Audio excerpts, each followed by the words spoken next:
Praise the Lord कलीसिया। Good morning, good morning. क्या मेरी आवाज सुरीली आ रही है आपको? वाह, गुड। तो मैं सुरीली आवाज में और प्रभु के अनुग्रह से आज आपके लिए मैं वचन लाई हूँ, और मैं विश्वास करती हूँ कि परमेश्वर आज हमारे साथ एक अद्भुत रीति से बातें करेंगे। और किसी के लाइफ से हमेशा हम सीखते हैं कि किसी की गवाही से हमारे जीवन में, जैसे कल हमारे रानी आंटी ने कहा कि मैंने सिर्फ विश्वास किया और हर एक मेरी डायबिटीज के असर से जो मेरा शरीर था वो मैं चंगा। तो रात भर मैं सोचती रही कि कितनी सारी बातें जो परमेश्वर से मैं भी ऐसे ही विश्वास करूं। किसी के गवाही से, किसी के लाइफ से हम सीखते हैं, राइट। जैसे यीशु मसीह के लाइफ से आज हम मसीह बने हैं। अगर नहीं था तो हम नहीं सीखते। किसी को हम देखते हैं, अगर मुझे एक अच्छी स्त्री बननी है, एक बहुत शांत और बहुत बुद्धिमान स्त्री बननी है, तो मैं रिबेका के बारे में सोचूं कि मुझे एक रिबेका के जैसे बनना है। अगर मुझे किसी को सीधे सीधे मुंह पे बोल देना है और सही और गलत का अगर उसको समझ देना है, तो मैं गुड़िया के बारे में सोचूं। आमेन। क्योंकि हम सीखते हैं। अगर मुझे बहुत नम्र नम्र नम्र बनना है, तो मैं हमारे संतोष के जीवन से मैं सीखूं। अगर मेरे बच्चों को बड़ा करना है और उनको मैं एक अच्छी शिक्षा देना है, उनको परमेश्वर के भय में बुजुर्ग होते तक उनको चलाना है, तो मैं शिंदे आंटी से सीखूं। क्योंकि सभी लोग हम एक दूसरे के लिए उदाहरण है। आमेन, आमेन। हम सब भी एक दूसरे से सीखना चाहिए। वैसे ही जैसे मैंने कुछ दिन पहले मूसा के बारे में सिखाया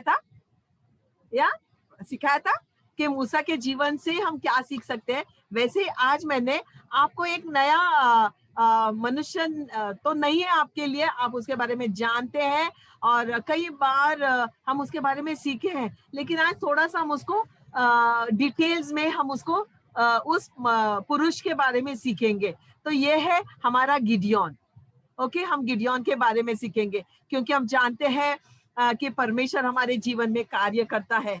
और अगर गिडियोन को वो शूरवीर सुरमा कहलाता है, तो वो आज आपको और मुझे क्या कहलाता है, हम उसके बारे में सीखेंगे। आमेन कलीसिया। मैं आप सभी का प्रभु के भवन में स्वागत करती हूँ, और मैं कहती हूँ कि आप अलर्ट रहिए। अगर आपको रात को थोड़ी देर सोए, जल्दी उठे, कोई बात नहीं, अलर्ट रहिएगा, ताकि आप कोई खो ना जाए, कोई वचन को मिस ना करे। आमेन। क्योंकि हर एक वचन बहुत ही इम्पोर्टेंट है, और मैं कोशिश करूंगी कि मैं समय पर खत्म करूं। और इस कारण कि परमेश्वर हमारे साथ है। कभी कभी वो पवित्र आत्मा में हमें बोलने के लिए उकसाता है, तो हम थोड़ा सा आगे पीछे हो सकते हैं। कोई परमेश्वर के राज्य में कोई क्या कहते हैं, रुकावट नहीं है। कोई व्हाट यू से मार्टिन, कोई पाबंदी नहीं है। ओके, लेकिन हमें समय पर इसलिए करना है क्योंकि बाकी के लोगों को भी कुछ कुछ काम होते हैं। आमेन। हम चलेंगे न्यायियों की किताब में, न्यायियों 6 में चलेंगे, जजेस 6 में।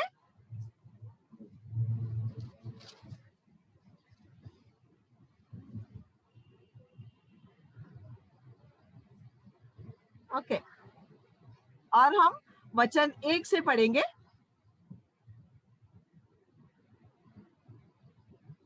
न्यायियों 6 वचन 1 से। तब इजरायलियों ने यहोवा की दृष्टि में बुरा किया, इसलिए यहोवा ने उन्हें मिद्यानियों के वश में 7 साल कर दिया। कितने साल? 7 साल। ओके, परमेश्वर भी बहुत करुणामय है। ओके, ज्यादा साल नहीं। और मिद्यानी इजरायलियों पर प्रबल हो गए। मिद्यानियों के डर के मारे इजरायलियों ने पहाड़ों के खड्डों में, गुफाओं में, किलों में निवास किया। जब जब इजरायली बीज बोते, तब तब मिद्यानी, अमेलिकी और पूर्वी के लोग उनके विरुद्ध चढ़ाई करके अज्जा तक छावनी कर डालकर भूमि की सारी उपज नष्ट कर डालते, और इजरायलियों के लिए कुछ भोजन की वस्तुएं और ना भेड़ बकरी, ना गाय बैल, ना गधा छोड़ते, क्योंकि वे अपने पशुओं और डेरों के लिए चढ़ाई करते। और टिड्डियों के दल के समान, कैसे? टिड्डियों के दल के समान बहुत सारे आते और उनके ऊंट भी अनगिनत होते थे और वे देश को उजाड़ने के लिए उसमें आया करते थे। और मिडियानियों के कारण इजरायली बड़ी दुर्दशा में पड़ा। तब इजरायलियों ने यहोवा को दुहाई दी। ओके, एक्चुअली गिडोन का जो नाम है उसका अर्थ कुछ भी नहीं है, जैसे साधारण ना एक वो न्यायाधीश तो परमेश्वर ने उसको बाद में बनाया, लेकिन एक डरपोक किस्म का ये पुरुष था। किससे डरता था ये? सिर्फ मिडियानियों के देश के लोगों से। और पता है ये क्यों डरते थे? क्यों परमेश्वर ने गिडोन को चुना, वो मैं आपको बताती हूँ। उसका जो पिता है जोआश, ओके, जोआश ने बाल का मंदिर बनाया था, बाल के पुतले बनाए थे, अशरा देवी का पुतले बनाए थे, ओके, मूर्तियां बनाई थी और अशरा पोल भी बनाए थे। एक खंबा था और उस खंबे को कुछ भी बलि देने का रहेगा तो वो लोग काटते नहीं थे, उससे पटक देते थे। तो पटकने से वहां ज्यादातर जो नवजात शिशु है, जो बच्चे पैदा होते थे, उनको पटका जाता था। वो बलि था उनके लिए, वो उस देवी को वही अच्छा लगता था। तो गिडियोन ये जो है, ये वो वंश से आया जिसको परमेश्वर ने मिस्र देश से छुड़ा लाया। ओके, परमेश्वर के दृष्टि में बाइबल कहता है उन्होंने यहोवा की दृष्टि में बुरा किया, इसलिए परमेश्वर ने उन्हें उनके दुश्मन के हाथ में दिए। एक्चुअली मिडियनाइट्स ये जंगली लोग थे, ये रेगिस्तान में रहने वाले लोग थे। उनका कोई काम नहीं था सिविलियन लोग के साथ, जो गांव में रहते उनके साथ इनका कोई लेना देना नहीं था। लेकिन परमेश्वर ने उन्हें उनके हाथ कर दिया था, इसके लिए वो लोग ये लोग हर साल बहुत सारी उपज उपजाते, डर डर के रहते और उपजाते। लेकिन वो बिल्कुल वो सब कटनी बिटनी हो गई, ये लोग आते, सब उठाते, लेके जाते, लूट कर लेके जाते थे। परमेश्वर ने ऐसा किया उनके लिए। क्यों? क्योंकि ये अन्य देवी देवताओं के पीछे लगे रहे थे। सिर्फ डर के कारण, सिर्फ वो मनुष्यों के डर के कारण वो लोग कहाँ रहते थे? साधारण से वो विलेजर्स थे, एक गांव में रहने वाले साधारण नागरिक थे, लेकिन अपने घर बार को छोड़ के वो गुफाओं में रहते थे, पत्थर के पहाड़ के जो खड्डे होते उसमें रहते थे, किलों में रहते थे, डर के मारे। कई बार जब हम कुछ परमेश्वर की नजर में बुरा करते हैं तो सामने आने के लिए हमें बहुत डर लगता है, डर से हम जूझते रहते हैं। और यही समय है शैतान हमारे जीवन में कार्य करता है, दुश्मन हमारे जीवन में कार्य करता है। ये चोरी करने के इरादे से आते हैं, चोरी करते और वो डेरा नहीं डालते। वो चाहे तो गांव में आके रह सकते थे ना, घर खाली है, उनके महल खाली है, उनके जगह खाली है, लेकिन वो रहते नहीं थे क्योंकि ये जंगली लोग थे, ये रेगिस्तानी लोग थे और ये चले जाते थे। ये सिर्फ परमेश्वर ने इसलिए किया क्योंकि परमेश्वर उन्हें नम्र बनाना चाहता था। सिर्फ नम्र बनो, इन सारे देवी देवताओं को पीछा छोड़ दो और तुम याद रखो कि मैंने तुम्हारे लिए 40 साल क्या किया है। ओके, कभी कभी हम सोचते हैं कि हमने परमेश्वर के खिलाफ कैसे पाप किया है ना।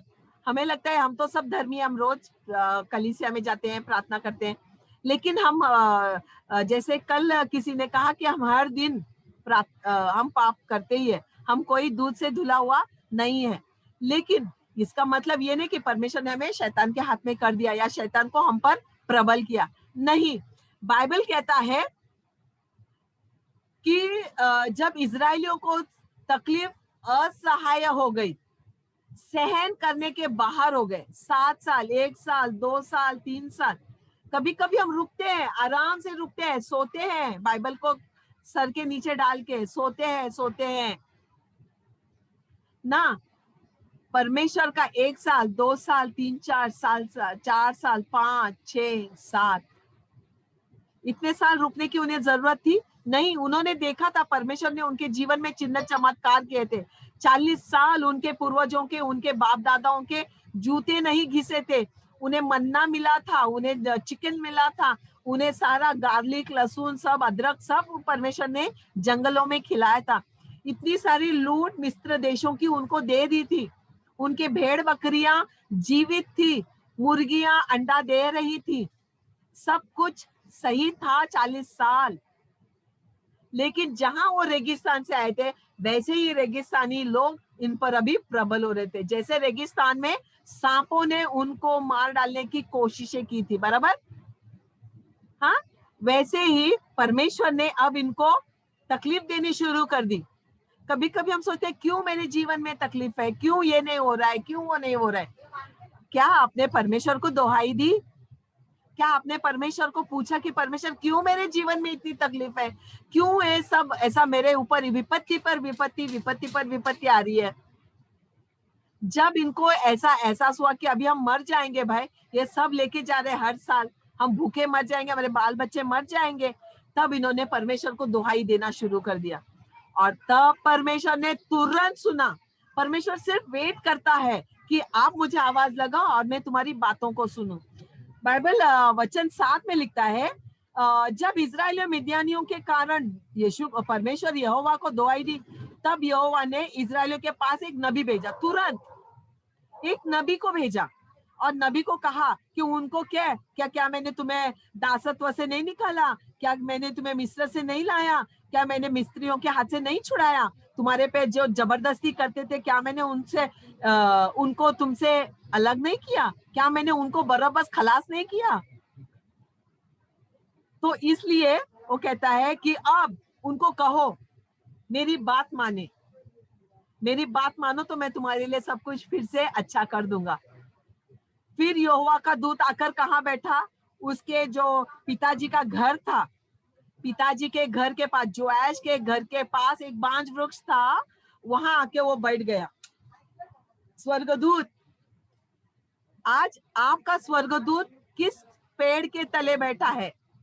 आज आपका और मेरा स्वर्गदूत कहाँ है, जो हमें परमेश्वर का सुसमाचार, उसका आशीष, उसका प्रेम लेके आया है? ये हमें देखना जरूरी है। जब ये बैठा तो वो क्या कर रहा था? गिदोन, जो गिदोन है वो जहां रस निकालते हैं, अंगूरों का रस निकालते हैं, वहां गेहूं छिड़क रहा था।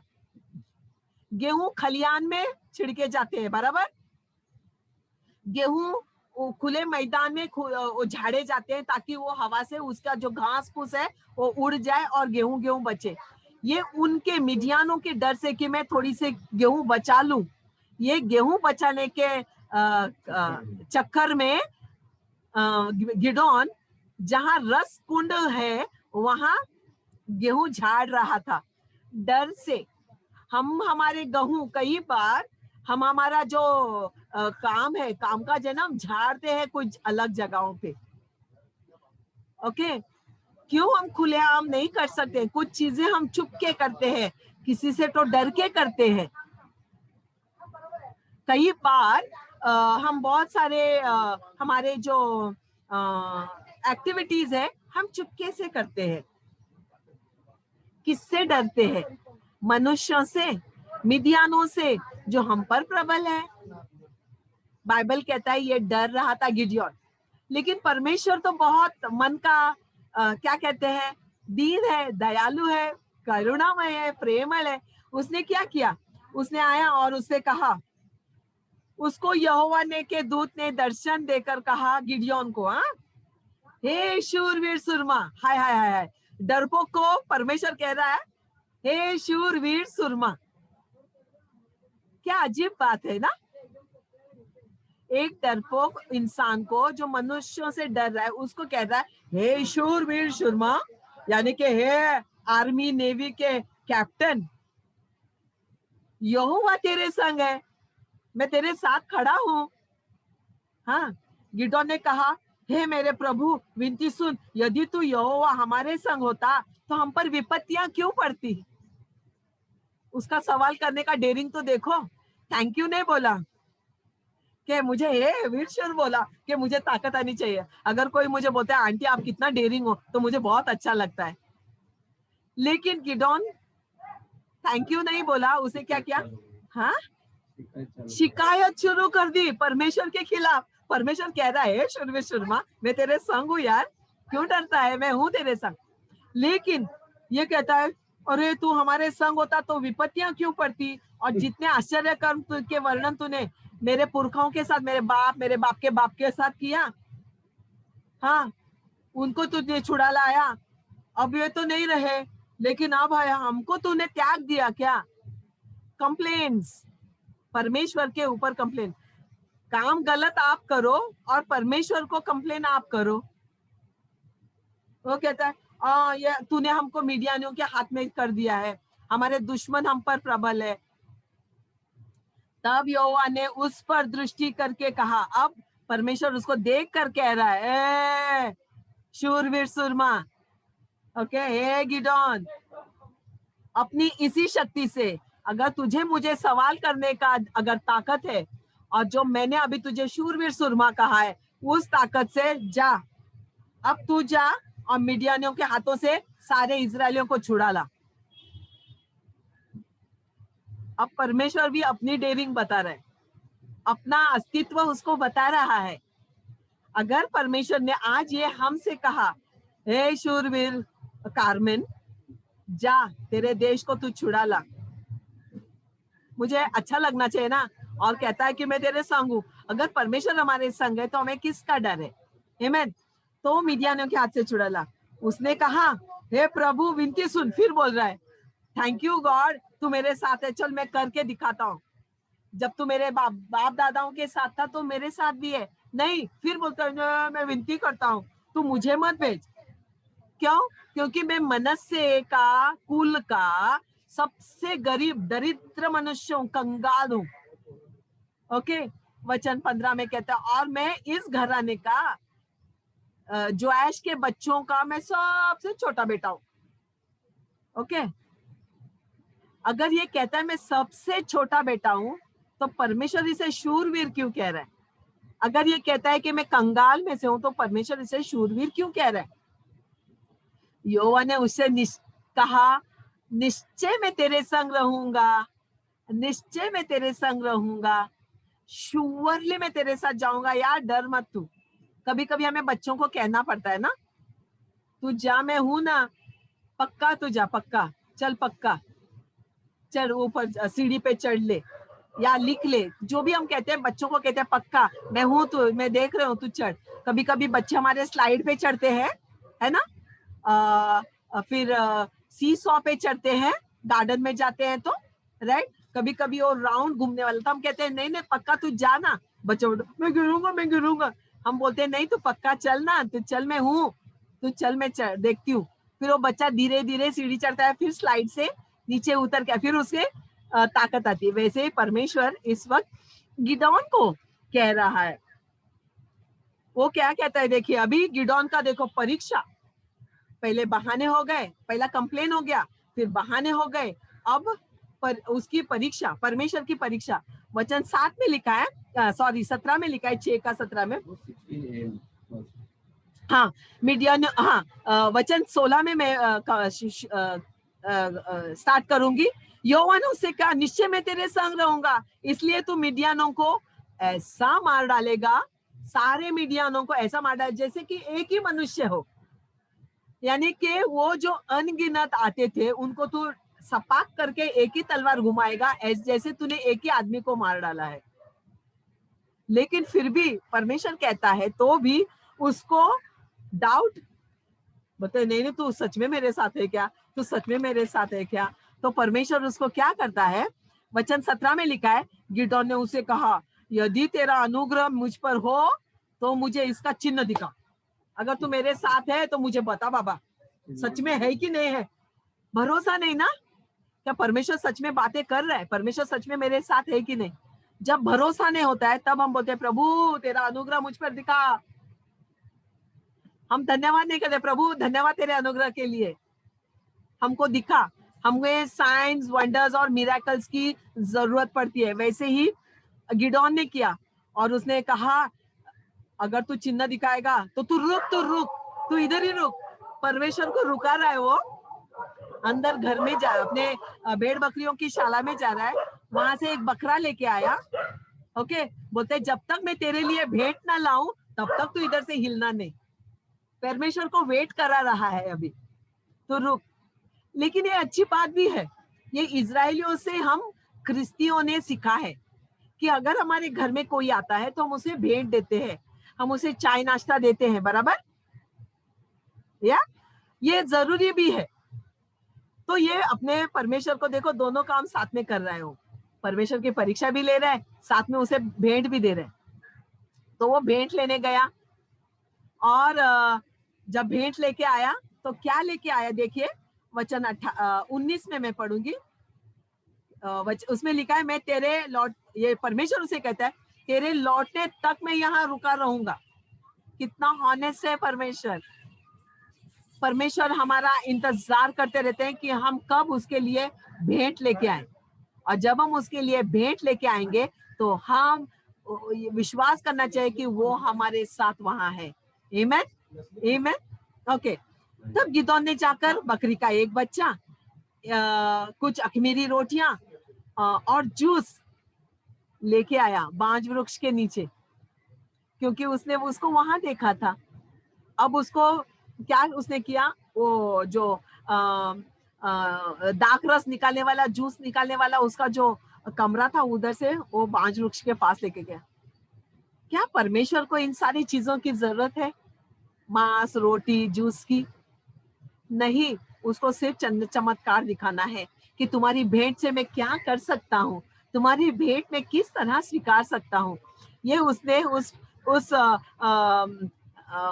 गिडियोन को दिखाना था और उसके डाउट को क्लियर करना था। तो परमेश्वर ने क्या किया, परमेश्वर के दूत ने उसे कहा, मांस अखमीरी रोटियां लेकर उस चट्टान पर रख दे। ओके, वो छोटा सा पत्थर है, उस पर रख दे, और तेरा जूस जो तूने लाया है ना मेरे लिए, उसको भी उधर उंडेल दे। और उसके हाथ में की एक लाठी लेकर, एक वचन 21 में लिखा है, तब यहोवा ने के दूत ने अपने हाथ की लाठी को बढ़ाकर मांस और अखमीरी रोटी को छुआ, सिर्फ छुआ। परमेश्वर का जन, जब आप किसी को आशीषित करते हो और उस परमेश्वर के जन का हाथ उस आपके भेंट को लगता है, तो क्या होता है, चट्टान में से आग निकली जिससे मांस अखमीरी रोटियां भस्म हो गई। और प्रभु के दृष्टि में वो दूत, गिडोन के दृष्टि में से दूत ओंझल हो गया। उसने भेंट स्वीकारा और चला गया। आमीन।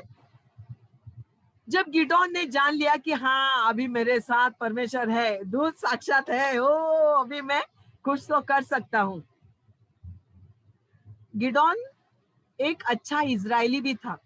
वो जानता था कि अगर परमेश्वर मेरे बाप दादाओं के साथ है तो मेरे साथ भी है। कुछ तो उसने सीखा था, उसके पुरखाओं ने जहां जहां गए, जहां जहां परमेश्वर ने चिन्ह चमत्कार दिखाया, वहां वहां उसने वेदी बांधी थी उन्होंने। इसने वहां एक वेदी बनाई जहां जूस, रोटी और मांस जलकर परमेश्वर ने उसका अरोमा लिया, उसको स्वीकार किया। तभी उसने, और पता है उस जगह का नाम आप क्या कहते हो, किसी को शांति देनी है तो? यहोवा शालोम। हम कहते हैं ना, यहोवा शालोम, परमेश्वर तुम्हारे साथ है।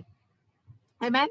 परमेश्वर ने वहां, गिदोन ने वहां यहोवा के लिए एक वेदी बनाकर उसका नाम यहोवा शालोम रखा। वो आज के दिन तक वहां है, और इसलिए हम कहते हैं यहोवा शालोम, जो सब कुछ करने वाला, रोटी दाख, रोटी मांस और जूस, सब कुछ पुरौठा करने वाला, शांति देने वाला, मन को तसल्ली देने वाला। गिदोन को उसने मन को तसल्ली दी तो वो खुश हो गया। आमीन। अब गिदोन के पास और कुछ बहाने थे, हाँ थे, परमेश्वर के परीक्षा के और भी उसके पास रीजंस थे। ओके, फिर उस रात को परमेश्वर ने उसको ही अभी सपने में आया। ओके, और उसे कुछ करने को कहा। परमेश्वर का परीक्षा हो गया, अभी वो आराम से गया, सो गया। परमेश्वर ने उसको कहा, ए गिदोन, ये तेरे डैडी ने जो बांध के रखा है ना, घर में मूर्तियां लाई है ना, उस मूर्तियों को अभी तो तोड़। हाय हाय हाय हाय, घर की मूर्तियां तोड़ना बोलेगा तो मैं क्या करूं? मेरा डैडी, मेरा पिता मुझे काट डालेगा। उसने कहा, परमेश्वर के दूत ने कहा, पहले तो बाल की वेदी को गिरा दे, अशरा देवी को काट डाल, उसकी चोटी को, और वहां उस स्थान पर एक चोटी बना, वहां तू एक बैल को काट, वो मेरे लिए। उसका मतलब, जब आप कोई भी उखाड़ते हो, कोई भी चीजों को उखाड़ते हो, वहां परमेश्वर की वेदी बनानी जरूरी है। क्यों? क्योंकि उसको जड़ से नाश करना है, प्रभु के यीशु के लहू से। ओके, कभी कभी हम प्रार्थना करते हैं कि ना परमेश्वर चंगाई दे, ये दे वो दे। हम उस बीमारी को जड़ से उखाड़ते हैं तो वहां प्रभु का लहू भी लगाना चाहिए। जब आप प्रार्थना करते हैं, उसको लहू लगाना जरूरी है। ओके, आज हमने सुबह में और संतोष ने हमने स्वप्नाली के लिए प्रार्थना किया।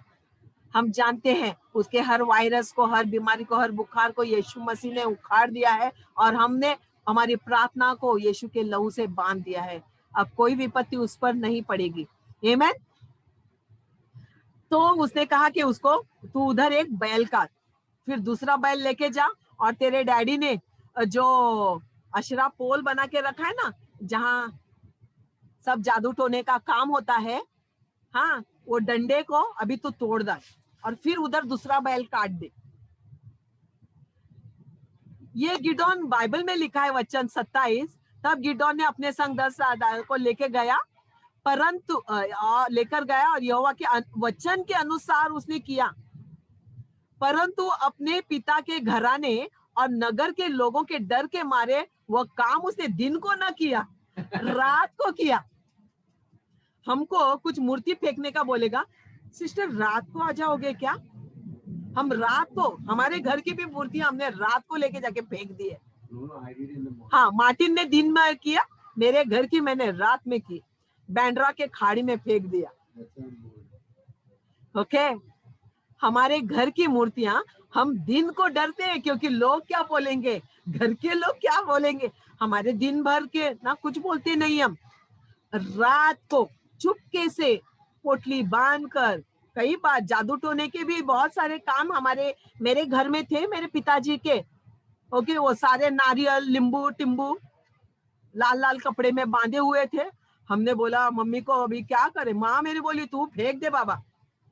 मेरे भाई बोले, फेंकना नहीं, कुछ नहीं जाएगा। मैंने सब रात को, वो लोग जब भी नहीं थे, वो लोग सब जहाज पे चले गए थे मेरे भाई, उस समय मैंने रात को वो खटिया के नीचे से निकाले, पोटली में बांधे, बाल्टी में रखे हुए थे मेरे माँ ने।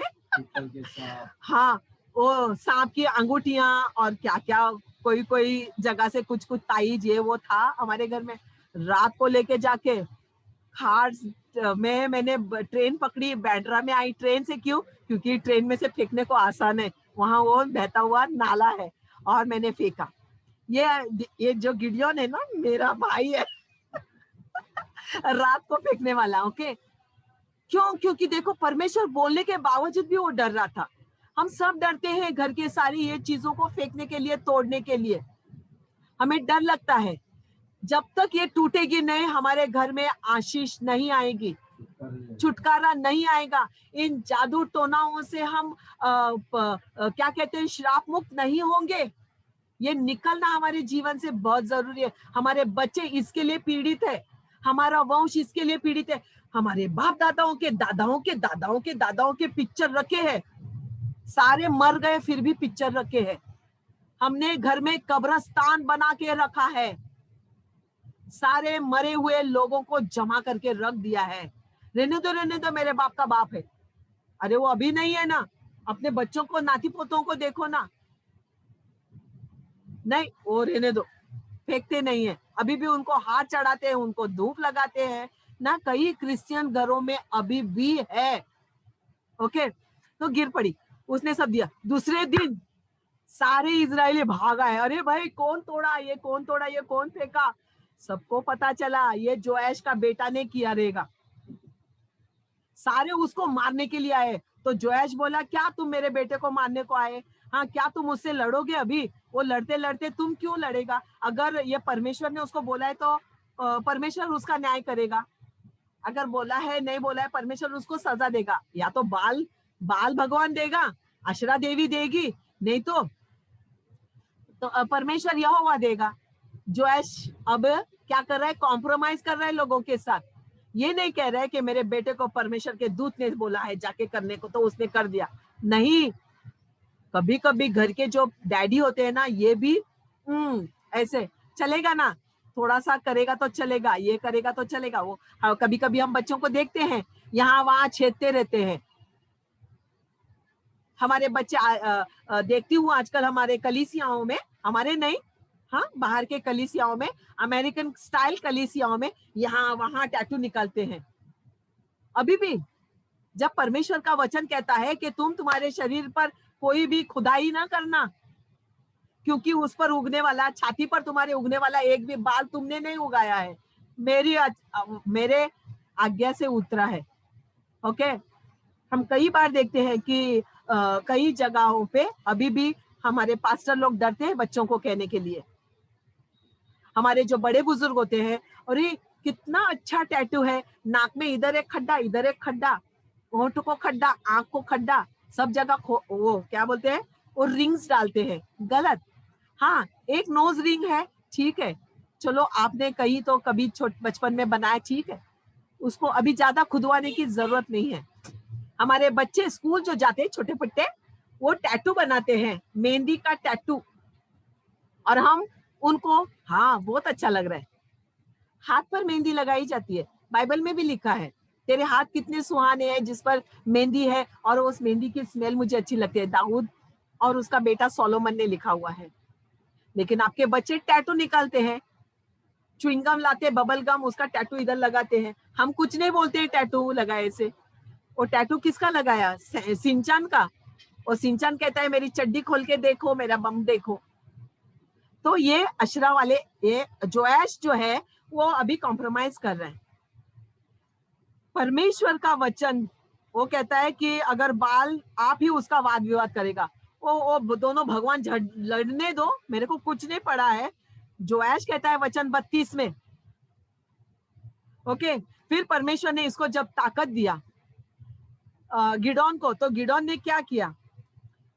सारे लोगों को एक बार उस पे देखो, परमेश्वर ने फिर भी उसको सामर्थ्य बनाने के लिए परमेश्वर का आत्मा खुद उस पर उतरा, और तभी उसने नरसिंगा निकाला, कहीं रखा हुआ था, और जोर से नरसिंगा फूंका।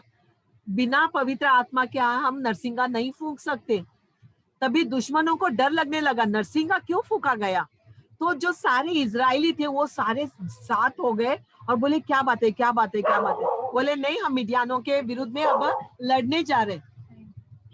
ओके, जब हम उनके विरुद्ध लड़ने जा रहे हैं तो 32,000 लोग गिडोन के साथ खड़े हो गए, चलो हम लड़ते हैं।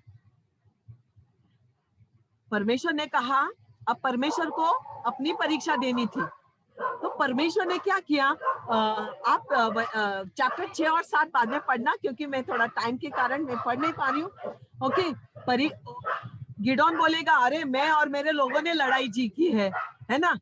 तू तो था साथ में, लेकिन लड़ाई तो हम 32,000 लोगों ने की ना। परमेश्वर कहता है चलो अभी मैं इनको बोलता हूँ, इतने लोगों को मुझे जरूरत नहीं है। बाइबल में लिखा है 1,000 को भगा सकता है, 10,000 को भगा सकता है, एक तो काफी है रे कार्मिन, एक तो काफी है रेचल, एक तो काफी है दीपाली। परमेश्वर कहता है हमें, ओके, हमें वो विश्वास करना जरूरी है। हमको पापा तू मेरे साथ आ, प्रचार करने जा रहा हूँ, तू मेरे साथ आ, नहीं, मैं अकेला काफी हूँ। एक साइन हॉस्पिटल के लिए एक आप ठीक हो, एक बस है, गेट के पास खड़े रहो, प्रार्थना करो, वहां मुर्दे जी उठेंगे, और जो परमेश्वर का राज्य है वो जिएगा, और जो शैतान का राज्य है वो नष्ट भी हो जाएगा। ओके, हमने ये देखा है। हाँ, तो परमेश्वर अभी अपनी परीक्षा दे रहे हैं, अपना क्लैरिफिकेशन दे रहे हैं। प्रभु ने कहा ये 32,000 की मुझे कोई जरूरत नहीं है।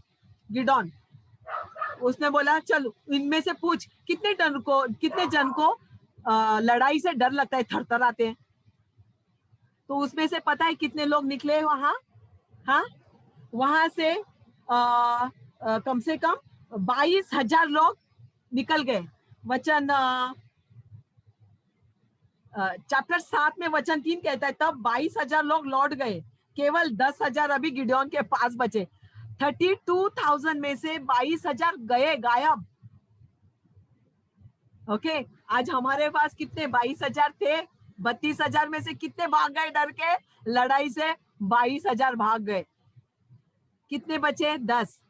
10,000 में से फिर भी परमेश्वर बोला, फिर भी ये बोलेगा अभी 10,000 में लेके गया था ना लड़ने को। परमेश्वर बोला चला और एक बार इसका मैं अभी थोड़ा सा हवा कम कर देता हूँ, उसको मैं नम्र करता हूँ। तो उसने कहा चलो सबको अभी बुलाओ, वो तराई में जो उतरे ना उनको बुला। अभी उनको मैं क्या करता हूँ, बाइबल 2 में लिखा है, नहीं तो इजरायली यह कहकर मेरे विरुद्ध अपनी बड़ाई मारेंगे कि हम अपने भुजबल के द्वारा बचे हैं। इसलिए उसने कहा तू सुना दे कि इतने लोग नहीं चाहिए। तब उसने और थोड़ा लोग कम करने के लिए उन्होंने क्या किया कि वो आगे गए और वचन 5 में लिखा है तब उन्होंने उनके सोते के पास 4 में कहा यह तेरे संग अभी परमेश्वर सेकेंड टेस्ट दे रहा है, कह रहा है अब भी लोग अधिक है, अभी भी तेरे पास ये 10,000 है ना, बहुत ज्यादा है गिडोन, उन्हें सोते के पास नीचे ले क्या, उन्हें मैं परखूंगा। देखो परमेश्वर हमें परखता है, अगर वो गिडोन को परखता है तो हमें भी परखता है, हमारे धैर्य को परखता है, हमारे कॉन्फिडेंस को परखता है, हमारे विश्वास को परखता है, हमारी दया को परखता है, हमारे कामों को वो परखता है। उसने क्या क्या वैसे मैं तेरे संग चलूंगा, हाँ उसका क्या, मैं तेरे संग हमेशा बना रहूंगा। उसने कहा कि उनको लेके चल, जितने कुत्ते के समान जीभ से पानी चपड़ चपड़ करके पिएंगे, वचन 5 में लिखा है, उनको मैं अलग करूंगा। जो कुत्ते के जैसा पानी पीता है, चपाक चपाक चपाक चपाक ना, वही चाहिए मुझे। कितनी नम्रता परमेश्वर को और भी करनी है गिडोन को, क्योंकि गिडोन परमेश्वर की परीक्षा ले रहा था। जो चपड़ चपड़ करके पानी पीने वाले लोग, यानी कि सबसे कमजोर लोग, जो हमारे जैसे, जिन्हें लोगों ने कुत्ता समझा, ओके, जिनको परमेश्वर ने उठाया, ओके, उन लोगों को, वो कितने थे? वो 300 थे, जिन्होंने मुंह में हाथ लगाकर चपड़ चपड़ करके पानी पिया, उनको, उनकी गिनती 300 थी। बाकी सब लोगों को घुटने टेक कर पानी पिया। ओके, तब यहोवा ने गिदोन से कहा इन 300 को जो चपड़ चपड़ करके पानी पीने वाले हैं ना, उनके द्वारा मैं अभी तुमको छुड़ाऊंगा। क्या बात है, 32,000 में से सिर्फ 300 लोगों ने उनको लिया परमेश्वर ने, और उन्होंने चढ़ाई की। फिर परमेश्वर का पवित्र आत्मा उस पर उतरा, फिर उसने नरसिंगा फूंका, और उस वक्त उसके साथ और भी जो उसके 10 सेवक थे, उन्होंने नरसिंगे फूंके और परमेश्वर को दुहाई दी, और जंग का ऐलान हो गया। सारे जो मिडियनाइट्स थे उन्होंने भी अपनी गैंग जमा करके वो नजदीक आए। जब वो टिड्डियों के समान थे, बाइबल कहता है, वचन 12 में लिखा है, मिडियानी और अमेलेके और सब पूर्वी के लोग टिड्डियों के समान बहुत सारे थे, जो तराई में फैले हुए थे, बालू के किनकों के समान उनकी गिनती थी। वचन 12 कहता है तब गिदोन वहां से आया, और उसने, परमेश्वर अभी दुश्मनों को एक सपना देता है। आप विश्वास कीजिए, जो दुश्मन आपके बारे में बुरा बोलता है, आपके बारे में बुराई करता है, आपको लेके डूबने का, आपको डुबाने का जो प्लान करता है, आपको सत्यानाश करने का जो प्लान करता है, परमेश्वर उसके मन में सपना डालता है, और ये 100% है। क्यों? क्योंकि गिदोन जब देखा, अरे बाप रे इतने सारे लोग हैं, हम 300 हैं, परमेश्वर ने वहां के लोगों में एक सपना भेजा, एक मनुष्य के मन में एक सपना भेजा, एक रोटी लुढ़क लुढ़क कर। क्या सपना देखा? देखो वचन 13 में थोड़ा नीचे, सुन मैंने सपने में देखा। क्या देखा? कि एक जौ की रोटी, हाँ जौ की एक रोटी, अभी ये मैदे की रोटी, अखमीरी रोटी नहीं थी, जौ की एक रोटी लुढ़कते लुढ़कते मिडियानियों की छावनी में आई, और मेरे डेरे को ऐसा टक्कर मारा कि वो गिर गया। और ऐसा उल्टा हो गया कि डेरा गिर पड़ा। उसके संगी ने जैसे कहा तो बाजू वाले दुश्मन का जो चुगली चमाड़ी करने वाला दुश्मन था, हाँ अरे लगता है ये गिडियोन के बारे में ही कह रहा है, अभी तेरी हार है राजा, मिडियन का राजा को कह रहा है, अब हम तो सत्यानाश होने पर तुले हैं। और सचमुच में उस वक्त जोएश के बेटे गिडोन को ना सामर्थ्य आया कि अब हम तो जरूर विन हो जाएंगे, हम जरूर इन गिडियनों को इन मिडियानियों को हम मार डालेंगे। परमेश्वर का वचन कहता है वचन 17 में, फिर उसने कहा मुझे देखो और वैसा ही करो, और सुनो जब मैं छावनी के छोर तक पहुंचूंगा जैसा मैं करूं वैसा ही तुम भी करना। अर्थात क्या करना है, जब मैं और मेरे सब संगी नरसिंगे फूंके तब तुम छावनी के चारों ओर नरसिंगा फूंकना और ललकारना। आपको जोशुआ का बात याद है? जोशुआ ने जेरिको वॉल को तोड़ा, याद है ना? कैसे तोड़ा? सिर्फ नरसिंगा फूंक कर और ललकार कर, आवाज लगाकर, राइट? वैसे ही यहाँ छावनी के चारों ओर नरसिंगा फूंकना, ललकारना और क्या कहना, यहोवा का और गिदोन का तलवार, यहोवा की तलवार गिदोन की तलवार, यहोवा की तलवार गिदोन की तलवार। हम क्या कहते हैं? परमेश्वर का आत्मा मेरा आत्मा, परमेश्वर का आत्मा मेरा आत्मा, यीशु का जीवन मेरा जीवन। कहते हैं कि नहीं कहते हैं? आपको याद आ रहा है कुछ? आमीन। ये कह रहा है परमेश्वर की तलवार और गिदोन की तलवार, मतलब हम दो मिलकर काम कर सकते हैं। परमेश्वर को हमारे शरीर की जरूरत है और हमें परमेश्वर की आत्मा की जरूरत है। आमीन।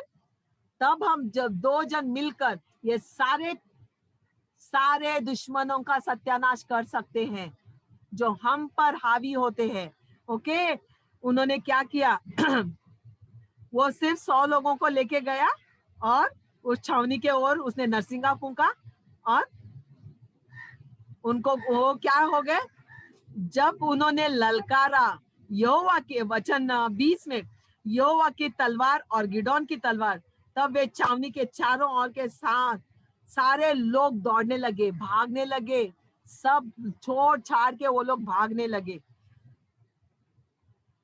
सारे मीडियनाइट्स इतने दूर भाग गए सिर्फ आवाज ललकारने से, सिर्फ 2 अक्षर बोलने से। आप सोचिए, अगर आप 2 अक्षर बोलते हैं तो किसको नहीं भगा सकते हैं?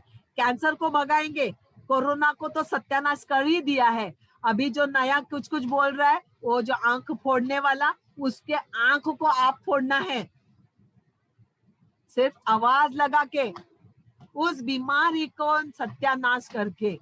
आमीन। और जब आपको अगर हम देखते हैं गिडियोन को, गिडियोन की बहुत बड़ी जीत हो गई, सारे लोग छुटकारा पा लिए। वचन कहता है कि उन्होंने 40 साल बहुत शांति से रहे। क्यों? क्योंकि वहां एक वेदी बनाई थी, उसका नाम क्या था? क्या नाम था? यहोवा शलोम, याद है? हाँ, वो यहोवा शलोम यानी कि शांति। बाइबल में लिखा है कि वो वहां 40 साल तक बहुत आराम से रहे। क्यों सिर्फ 40 साल रहे? उसका भी कारण मैं बताती हूँ आपको। ओके, उसने क्या किया? गिडियोन ने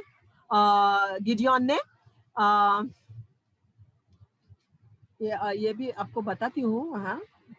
हाँ, वचन 8 में लिखा है, 28 में, इस प्रकार मिडियानाइट से इजराइलियों से दब गया और फिर कभी उन्होंने सर नहीं उठाया। और गिडियोन के जीवन भर अर्थात 40 वर्ष तक देश, पूरा इजरायली देश चैन से रहा, यानी कि शांति में रहा। सिर्फ 40 साल। क्यों पता है? अभी भी इसका मन, गिडियोन का मन 40 साल होने, और वो बहुत अच्छा एक न्यायाधीश बना, इसके लिए उसका नाम न्यायियों की किताब में लिखा गया है। उसने क्या किया? गलती फिर की उसने, उसके डैडी ने जो गलती की थी, उसके बाप ने जो गलती की थी, वही गलती गिडियोन ने किया। लेकिन उसने इस बार कोई देवी देवताओं का मूर्ति नहीं बनाया, लेकिन उसने क्या किया?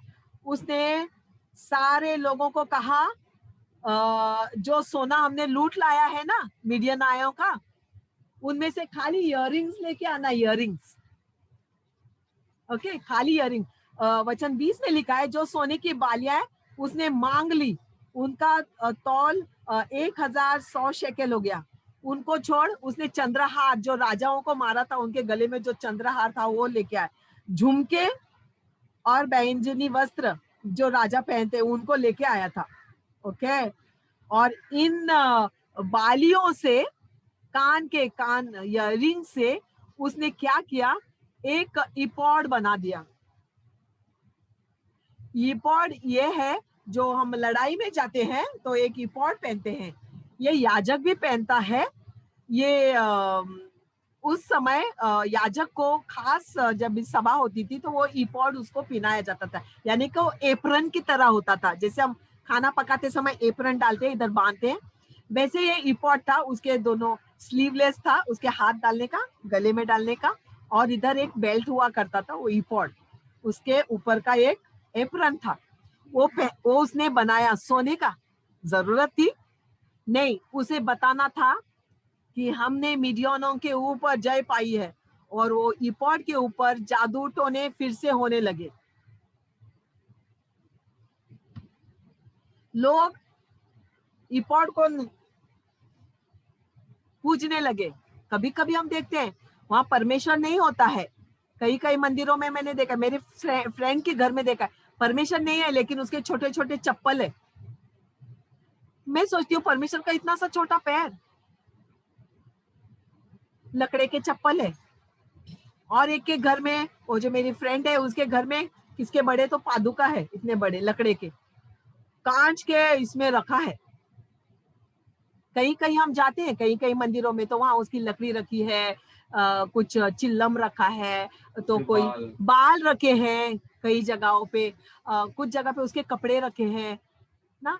ये क्रिश्चियन सैंक्चुरीज में भी रखे हुए हैं, कोई प्रेरितों के कपड़े, चप्पल, बर्तन, हंडा, कलसी। हाँ, बहुत डेंजरस। हम भी लोग रखते हैं। हाँ, पहले हम जब प्रभु को समझ नहीं पा रहे थे, ये सारी चीजें हमारे लोगों के घर में भी थी। चप्पलें थी, किसी का हार था, कोई का लगाया, कोई के कब्र का, कोई के कब्र का मट्टी था, तो कोई के साड़ी का टुकड़ा था, कहीं से बांधा हुआ एक धागे का टुकड़ा था। गोवा में एक कहते हैं कि मिराकल क्रॉस है, तो उस मिराकल क्रॉस को ना सब लोग काटते हैं। क्यों? क्योंकि वो उसका उसका टुकड़ा, इतना छोटा टुकड़ा भी मिला लकड़ी का, तो हम लेके आते थे। तो हमारे घर में इतना एक लकड़ी का टुकड़ा था, उसको सफेद कपड़े में बांध कर हमने रख दिया था। ऐसे किसी के घर में हंडा, कलसी, उसके कपड़े, ये उधर का लाया, ये उधर का लाया, ये उधर का, ऐसा समझ के ये सारे लोग उसको पूजा करने लगे। ईपॉड को, गिडियोन के ईपॉड को जो सोने का था, लोग आके वो करने लगे और उससे पूछने लगे।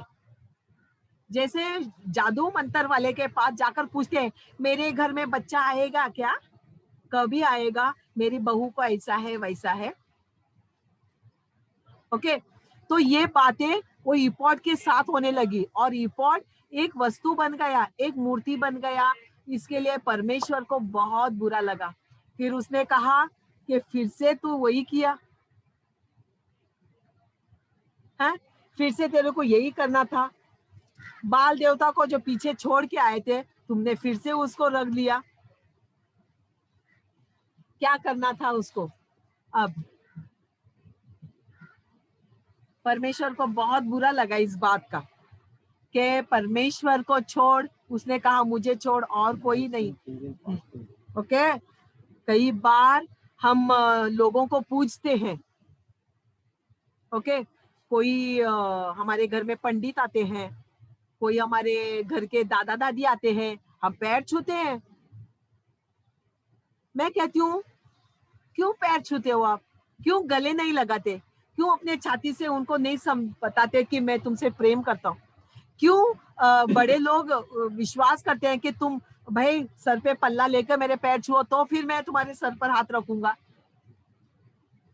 हाँ, क्यों ऐसे नहीं रख सकते? क्या तुम्हें मुझसे प्रेम नहीं है ना? होना चाहिए ना, वैसे ही तुम प्रेम जताओ। मेरे लिए केक लेके आओ, मैंगो लेके आओ, तो वो प्रेम है ना। ये कुछ बातें ये लोग नहीं करते। बाइबल में लिखा है कि ऐसे परमेश्वर ने गिदोन की मृत्यु 40 साल के बाद हो गई। ओके, उसके 70 बेटे हो गए, उनकी बहुत सारी पत्नियां हुई।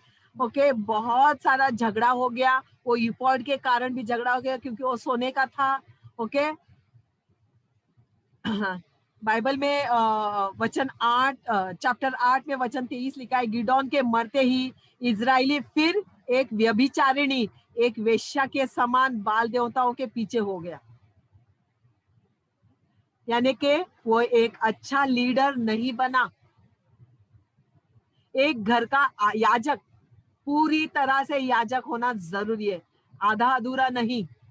मैं थोड़ा सा रखूंगा, थोड़ा नहीं रखूंगा, थोड़ा सा करूंगा, नहीं करूंगा, मैं ये भी भगवान मानूंगा, मैं वो भी भगवान मानूंगा, नहीं। बाइबल कहता है इनको ऐसे ऐसे अगर हम करते हैं तो वो व्यभिचारी के तरह है, यानी कि वेश्या की तरह है। यानी कि ये स्त्री को वेश्या कब कहा जाता है? जब वो एक पति के साथ नहीं रहती है। हमारा एक ही पति होना चाहिए, तो हम लॉयल हस्बैंड एंड वाइफ है। वो स्त्री जो 4 पुरुषों के पास सोती है उसको व्यभिचारी कहते हैं। अगर हम 4 भगवानों को रखेंगे तो हम व्यभिचारी है, वो व्यभिचारी नहीं है। ओके, परमेश्वर का ये वचन आपके मेरे लिए है, सिखाने के लिए, सीखने के लिए, और आने वाले पीढ़ी को बताने के लिए कि परमेश्वर के अलावा तुम्हारा और कोई दूसरा भगवान नहीं होना चाहिए। ना बॉयफ्रेंड, ना हस्बैंड, ना तुम्हारे क्या उस घर के लोग, सास ससुर वाले के घर के लोग, ना उनके भगवान तुम्हारे भगवान होने चाहिए। हम हमारे बच्चों को वो शिक्षा डाले कि 40 साल के बाद भी दूसरे 40 साल भी वो करे जो उनके बाप दादों ने सिखा। जो जोएश ने इसके सिखाया वही उसने भी किया। बाइबल कहता है गिदोन के मरते ही बाल देवताओं के पीछे हो गए और वो व्यभिचारिणियों के तरह जीने लगे और बाल बरीत को अपना देवता मान लिया। और इजरायलियों ने परमेश्वर के यहोवा को, जिसने उनको चारों ओर से सब शत्रुओं के हाथों से छुड़ाया था, स्मरण न रखा और न उन्होंने जेरुबाबेल यानी कि गिदोन की बातों को, सारी भलाई को अनुसार उन्होंने किया, और ना ही उसके घराने के लिए प्रीति दिखाई। आमेन। ये बहुत डेंजरस है हमारे लिए कलीसिया कि हम किस देवता के पीछे हैं। हम कौन होते हैं परमेश्वर को कहने वाले कि क्यों मेरे घर मेरे पे विपत्ति आ रही है?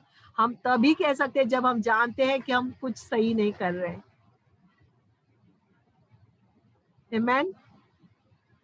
परमेश्वर से ना कोई रिपोर्ट ना बनाना। आपका जो एप्रन है, आपका जो दुपट्टा है, वो बस है, आप हॉस्पिटल में लेके जाओ, कोई मरते हुए के ऊपर डालो, वो चंगा हो जाएगा। अगर किसी ने आपका गलती से भी दुपट्टा छुआ हॉस्पिटल में आते जाते, मैं 100% कहती हूँ, ये मेरे साथ हुआ है 100%। मेरे बाजू में बैठी स्त्री ने कहा कि आपके कपड़े से करंट आ रहा है मैडम, और मेरा कुर्ता नायलॉन का भी नहीं था कि उसको करंट लगे। कभी कभी सर्दी में वो होता है ना, ट्र ट्र ऐसा होता है ना, कपड़े पे कपड़ा चिटक, वैसा भी नहीं था। उसने नायलॉन का डाला था, उसका बुरखा था, और मेरा कॉटन का कुर्ता था। फिर भी उसने कहा कि करंट लग रहा है। मैंने कहा आप कहाँ जा रहे? बोली मैं नानावटी हॉस्पिटल जा रही हूँ। क्यों? बोली मेरे को संडास के जगह पे कैंसर हुआ है।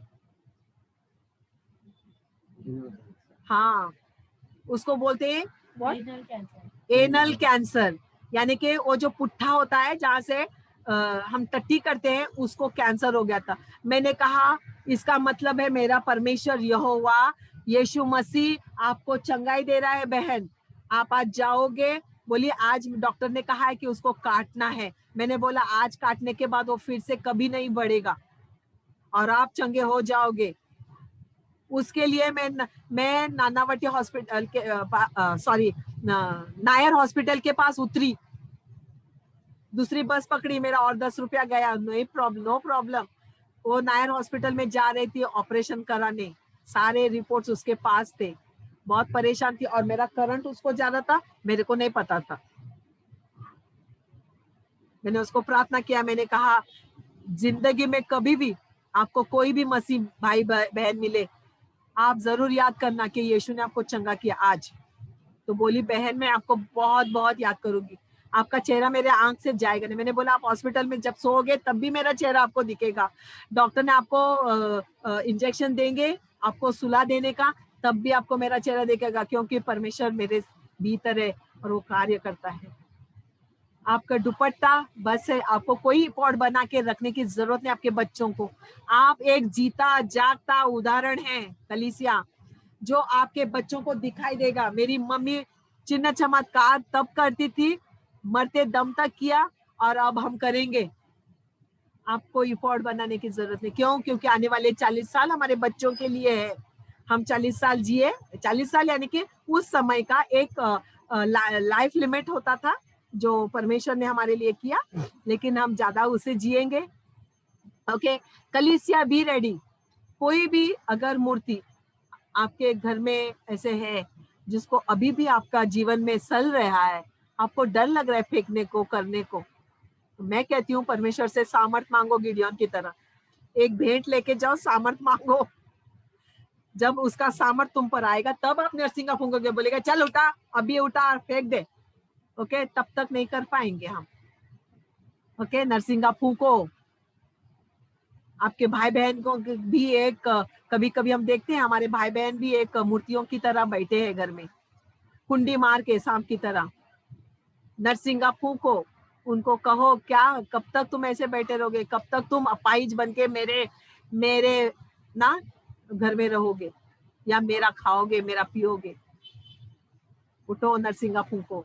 ओके, चपड़ चपड़ करने वाले हम सही है परमेश्वर की नजर में, हम काफी है परमेश्वर के, ये पूरा हमारे देश को हिलाने के लिए। आमेन। कलीसिया, गॉड ब्लेस यू। आप बहुत ही शूरवीर योद्धा हो, आप पराक्रमी योद्धा हो परमेश्वर की नजर में। आप गिडियोन से भी महान हो, क्योंकि गिडियोन को महान करने वाला परमेश्वर वही हमारे भीतर कार्य करता है, हम उससे भी महान है। आमेन। गिडियोन तो हमारे लिए एक छोटा सा उदाहरण है, लेकिन हम गिडियोन से भी महान है, क्योंकि महान है वो जो हमारे भीतर रहता है। बाइबल कहता है वो सामर्थ्य है जो मेरे भीतर रहता है, वो सामर्थ्य भी मेरे भीतर है जो कार्य कर, वो सामर्थ्य है जो मुझे देखने को मजबूर करता है, जो मुझे दिखाता है, जो मुझे बताता है। उसकी परीक्षा लेने की मुझे कोई काम नहीं मेरा, मैं उसकी परीक्षा नहीं लग सकती। वो मेरी परीक्षा भले ले, लेकिन मैं विश्वास करता हूँ कि मैं विश्वासी रहूंगा, मेरे बच्चे विश्वासी रहेंगे, और मेरे आने वाले पोता पोती भी विश्वासी रहेंगे। आमेन। कलीसिया, God bless you, God bless you, God bless you. आइए हम प्रभु भोज में चलते हैं इस वक्त, और